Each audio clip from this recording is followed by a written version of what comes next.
How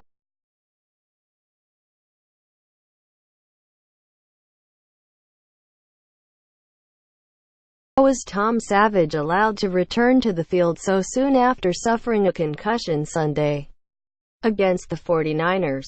The NFL announced Monday it had launched an investigation to answer that question, and to see if the established procedure for evaluating players during a game could be strengthened.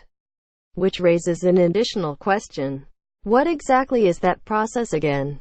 When a player receives impact to the head, a teammate, coach, NFL official, trainer, spotter, or independent neurological expert can remove them from play to conduct a sideline exam. From there, the player is either returned to play, sent to the locker room for further testing, or immediately placed in the concussion protocol, depending on the assessment by the head of team trainer, who is assisted by an unaffiliated neurotrauma consultant. It's up to them, not any coach, to determine whether a player is fit to play. They can use just about any evidence in making their ruling, including a player's speech pattern, his gait, his eye movement, his response to a set series of questions, and notably, in this case, video review of the hit-in question. Video of Savage squirming after hitting the ground, diagnosed as a seizure by uneducated armchair neurologists, but more likely an instance of fencing response. An instinctual reaction to head trauma was the main fuel for outrage on Sunday.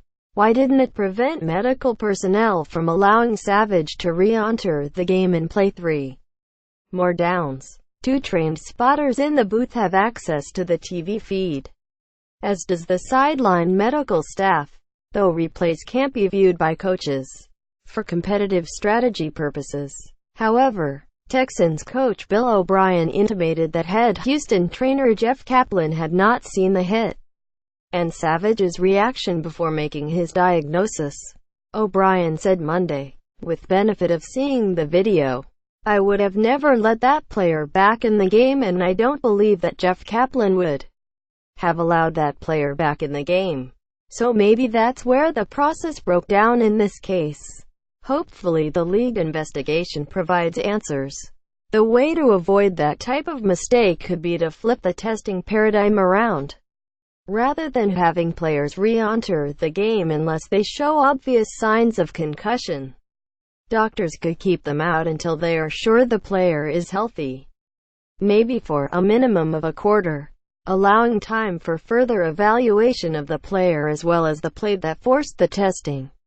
But teams and players will have to decide whether they can live with key players potentially staying on the sideline before it is revealed that they were not, in fact, concussed. Not getting this newsletter in your inbox yet? Join the MMQB's Morning Huddle Hot Reads now on the MMQB. Connor Orr stacks up the NFC playoff race post-Wentz. Andy Benoit studies the Steelers without Ryan Shazier. Peter King hands out awards, and more. Later today on the MMQB. Our new Power Rankings poll. Greg Bishop shows how painful an NFL Sunday is. Jenny Vrentas recaps a week with the Eagles, and more. Stay tuned. Press coverage. Al Diaz, Miami Herald, TNS, Getty Images. 1. Dolphins 27, Patriots 20. With Rob Gronkowski suspended, the Dolphins held the visiting Patriots from converting a single third down. 0-for-11. At 6-7, Miami is still in the wild card hunt, while New England now heads to Pittsburgh, trailing the Steelers in the race for the conference's top seed. 2. Carson Wentz had a message for fans after having his season ended by a torn ACL. "I promise," he said on Twitter, "this will not stop me and I will come back stronger than ever." Stacey Burling explains what's in store for Wentz now.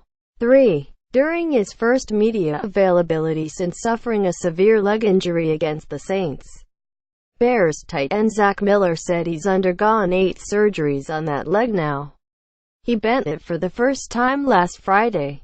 Painfully, He's not sure if he'll ever play football again. For now he's killing time playing Madden. 4. The Seahawks may have avoided suspensions for their actions at the end of Sunday's game. But that doesn't mean Pete Carroll is happy about them. Everybody is remorseful, Carroll said Monday. We don't want to play like that. We don't want to look like that.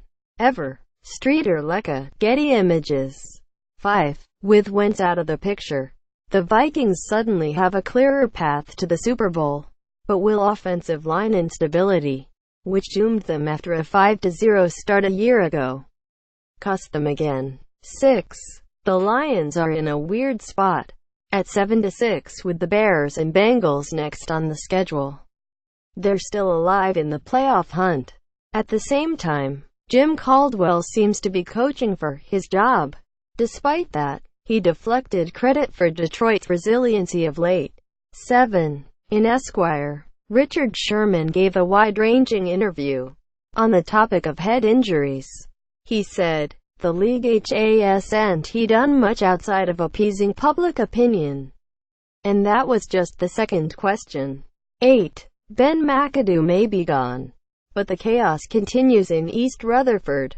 The latest scandal is Eli Apple tweeting, including retweeting a Cowboys highlight during Sunday's loss. Want the Giants 2017 in a sentence. Spagnuolo said he was not aware of the content of the tweets. Quote. 9. Big news for non-Verizon customers. You could be able to watch local and national NFL games on your phone as soon as January 10. Meet the Austin Yellow Jackets, Texas's only female football team coached solely by women.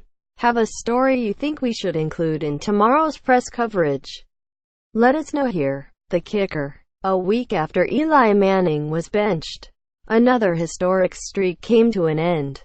Question, comment, story idea. Let the team know at talkback@them.com.